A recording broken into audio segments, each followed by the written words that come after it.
Hello बच्चों, let's see this question and here your question say why and how were plantation start in colonial India। जो plantation activity थी वो colonial India में क्यों शुरू हुई और कैसे शुरू हुई। तो यानी कि आपको यहाँ पर why और how दोनों का ही आंसर आपने करना है, ठीक है। तो सबसे पहले हम देखते हैं वाई कि क्यों प्लांटेशन एक्टिविटी इंडिया में स्टार्ट हुई थी। तो उसके पीछे कोई रीज़न थे। पहला रीज़न था Britishers consider forest as unproductive. Britain के लोगों का ऐसा मानना था कि जो फॉरेस्ट एरिया है वो अनप्रोडक्टिव है, यूजलेस है, तो क्यों ना उसको प्लांटेशन एरिया में कन्वर्ट कर दिया जाए ताकि ज़्यादा से ज़्यादा प्रॉफिट जो है वो मैक्सिमाइज़ किया जा सके, ठीक है।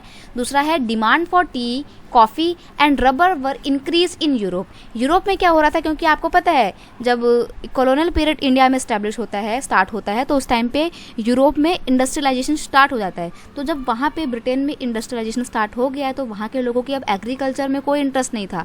वो लोग सब लोग कहाँ शिफ्ट कर गए थे, इंडस्ट्री में शिफ्ट कर गए थे, इंडस्ट्रियल एरिया में शिफ्ट कर गए थे। तो वहाँ पर टी, कॉफ़ी और रबड़ की डिमांड लगातार बढ़ती जा रही थी। इसलिए ब्रिटिशर्स का ऐसा मानना था कि जिन चीज़ों की डिमांड बढ़ रही है यूरोप में, क्यों ना उसको हम इंडिया में ही प्रोड्यूस करें ताकि हम अपना प्रॉफिट ज़्यादा से ज़्यादा गेन कर सकें और यूरोप की जो डिमांड्स हैं उनको भी फुलफिल कर सकें, ठीक है।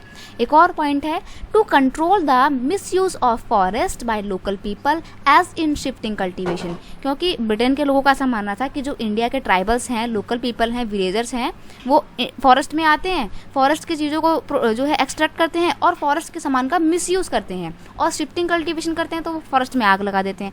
तो ब्रिटेन के लोगों का ऐसा मानना था कि जो ये लोकल लोग फॉरेस्ट का मिसयूज़ करते हैं, इसको रोकने के लिए क्या कर सकते हैं, इसको रोकने के लिए उन्होंने प्लांटेशन को बढ़ावा दिया ताकि प्लांटेशन कोई रिजर्व एरिया, कोई स्पेसिफिक एरिया को प्लांटेशन एरिया घोषित कर दिया जाए और इस प्लांटेशन एरिया में सबकी एंट्री बैन कर दी जाए, ठीक है। यहाँ पे सिर्फ काम करने वाले वर्कर ही रहेंगे। तो ये आइडिया के साथ ब्रिटिश गवर्नमेंट ने इंडिया में प्लांटेशन एक्टिविटी को स्टार्ट किया, ठीक है। अब बात करें कि ये स्टार्ट हुई कैसे थी, तो ये भी देख लेते हैं।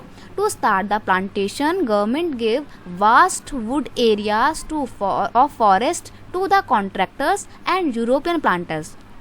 गवर्नमेंट ने क्या करा, जो बहुत बड़े बड़े फॉरेस्ट एरिया थे, लकड़ी जहाँ पे बहुत ज़्यादा थी, उन एरियाज को यूरोपियन प्लांटर्स को दे दिया या फिर बड़े बड़े कॉन्ट्रैक्टर्स को दे दिया कि जो लीजिए आप लोग जो हैं इनको सस्ते दरों पे खरीद लीजिए और यहाँ पर अपने प्लांटेशन एक्टिविटी स्टार्ट करिए, ठीक है। और फिर जो यूरोपियन प्लांटर्स थे, इन्होंने क्या करा, इन्होंने प्रॉफिट को ज़्यादा से ज़्यादा गेन करने के लिए बिना कुछ सोचे समझे रेकलेसली पेड़ों को काटना शुरू कर दिया ताकि वहाँ पे वो टी, कॉफ़ी और रबड़ के प्लांटेशन जो है स्टैब्लिश कर सके और अपना प्रॉफिट मैक्सिमाइज कर सकें, ठीक है। तो आई होप आप समझ गए होंगे कि क्यों प्लांटेशन एक्टिविटी को स्टार्ट किया गया और कैसे स्टार्ट किया गया, कॉन्ट्रैक्ट देके। और कॉन्ट्रैक्टर्स ने क्या करा, बहुत ही बुरी तरीके से इंडिया के फॉरेस्ट को तबाह किया और डिफॉरेस्टेशन को बढ़ावा दिया, ठीक है।